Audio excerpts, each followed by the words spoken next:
In this video, I'll show you how to perform a transfer task from a source Dataverse data store to a destination Dataverse data store using Fabric pipeline. Now, basically, Fabric pipeline is used to transfer data across different environments. So that's one of the capability. Now, in this case, we are going to use that capability.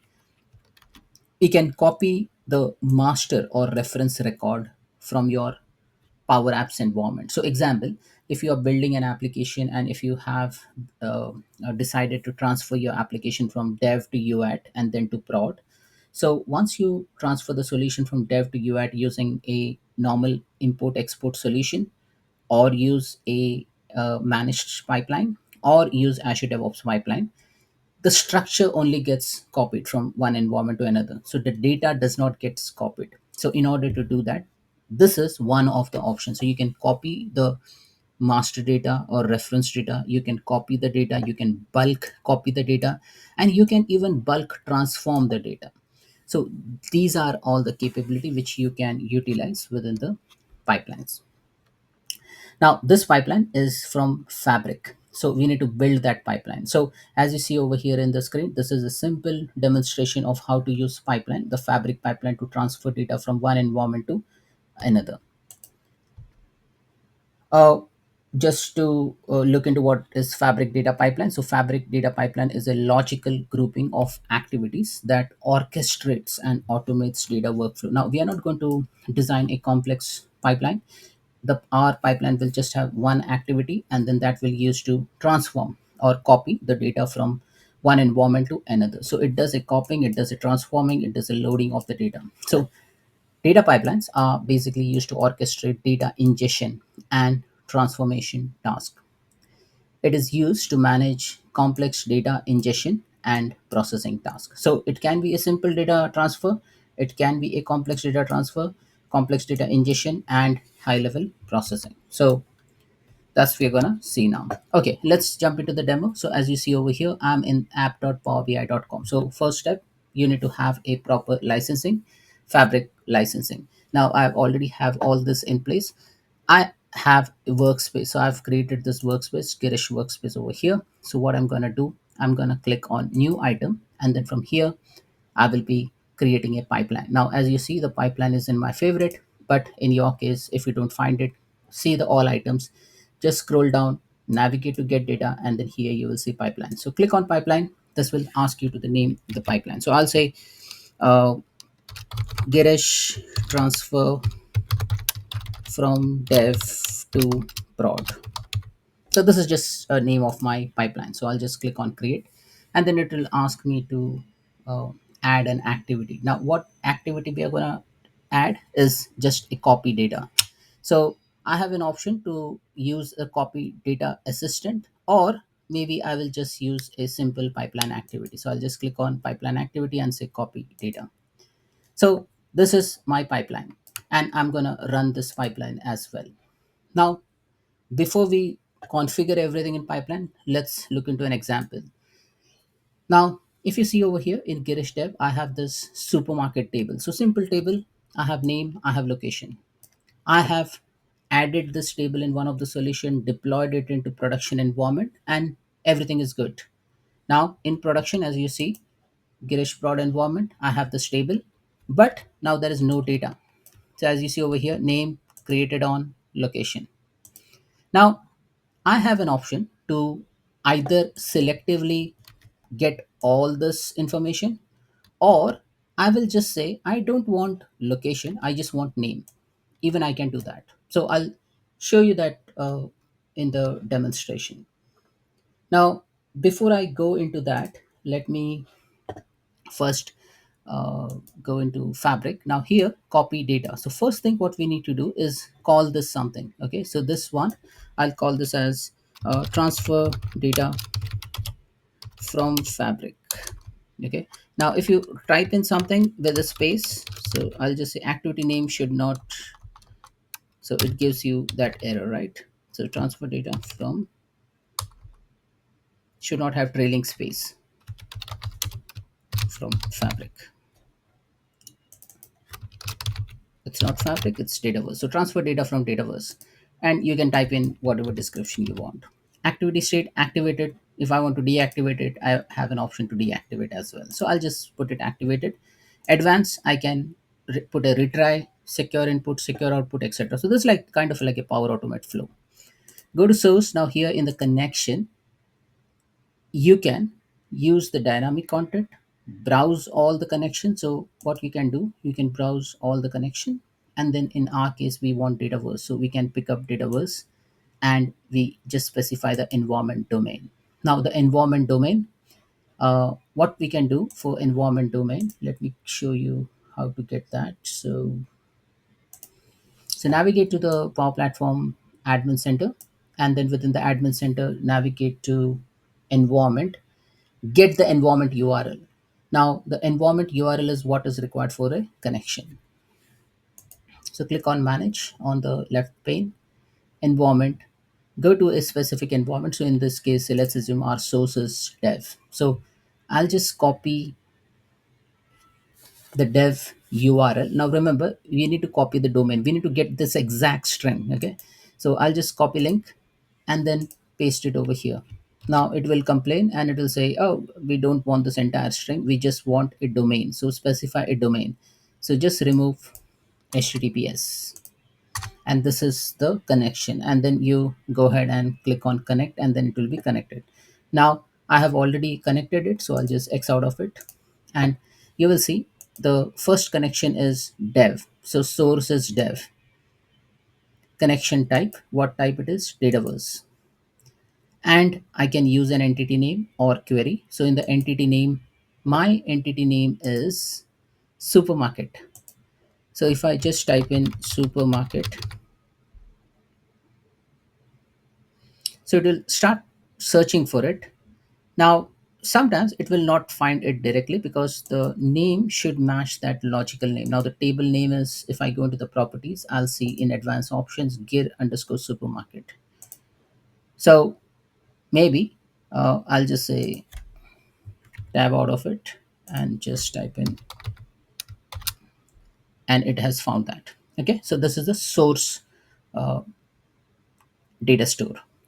Advanced, if you want to add additional columns, you can go ahead and add additional columns. I don't have any specific thing, so I'll just not use this. Click on delete, then go to the destination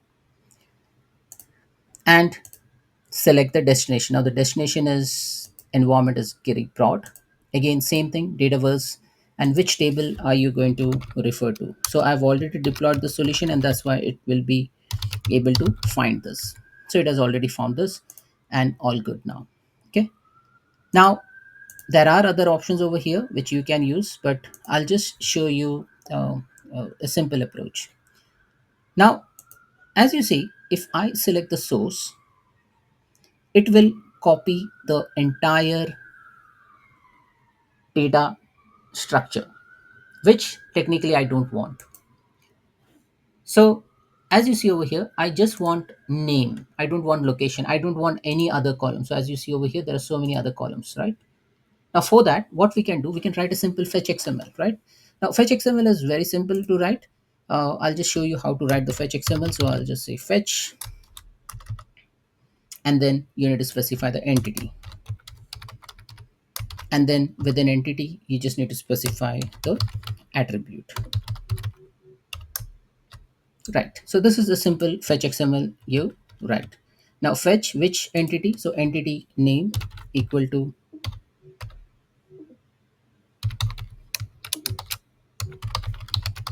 now this is the table name, right? So this is the internal name of the table. Entity name equal to care underscore supermarket. And then attribute. Now the attribute name equal to, I don't know the attribute name which I want to transfer. Let's go ahead and look into it. So this is the name I want, edit column, and the name is gear underscore name. So let's pick up this name. And this is my simple fetch XML. So I'll just copy this and go into the pipeline over here. And instead of getting all the columns, I'll go to query and I'll paste this fetch XML. Now if you want to verify whether whatever things you have written is correct or not, you can just go ahead and edit it over here, copy to clipboard, or just preview the data.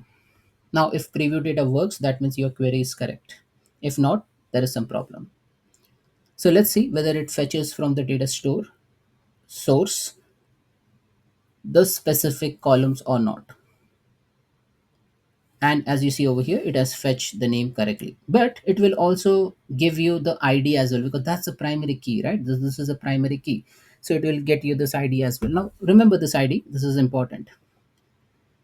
Close this and all good. Source is good, destination is good. Go to the mapping. Now here in the mapping, as you see, we don't have anything. So what we can do, we can import the schemas, because we want to tell them that in source column 1 is column 1 in destination.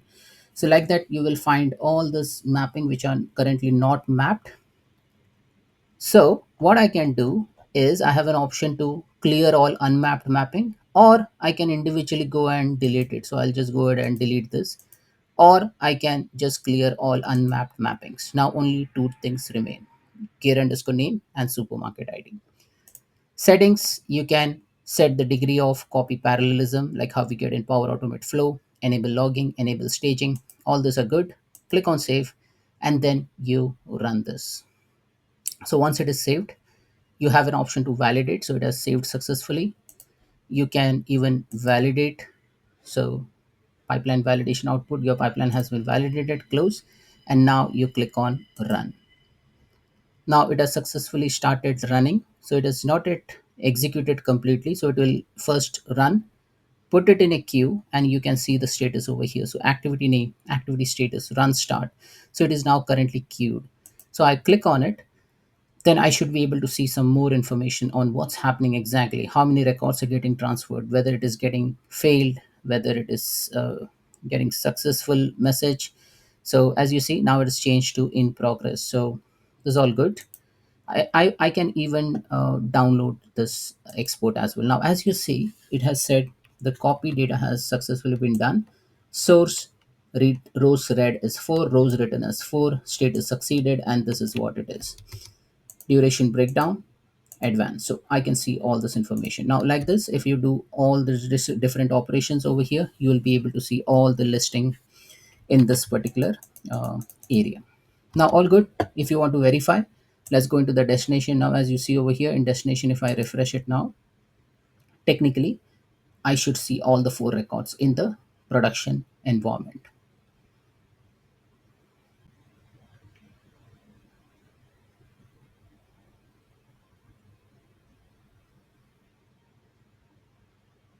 So I'm in the make.powerapps.com. In the production environment, I am in the reference of one of the table.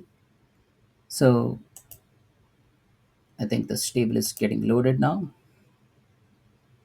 and the supermarket table has been uh, displayed over here. This is in the production environment, and all the records within has been copied from source. Now remember, we haven't copied the location because location was not part of the fetch XML query, but you can selectively pick and choose whatever things you want.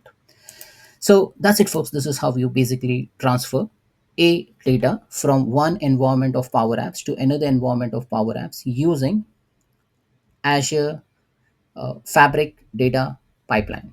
Now, this is one of the method. There are multiple ways to transfer. Now, this was a simple example, right? And that's why I use this Fabric data pipeline. But you can do multiple operation. You can even do a bulk copy. You can even perform a retry. Even you can perform a secure input output. You can even add additional columns. So there's lot of feature set over here. You can even set degree of copy parallelism, add a fault tolerance, etc. So like that, you get an option. You can even map it before you even perform all these operations. Now this example which I just showed you, I manually created it, but then if you go into the activities, you have an option to copy data, and then you can use the copy assistant. So here again, the same step whatever we did, but this is in the graphical user interface in terms of a wizard based approach.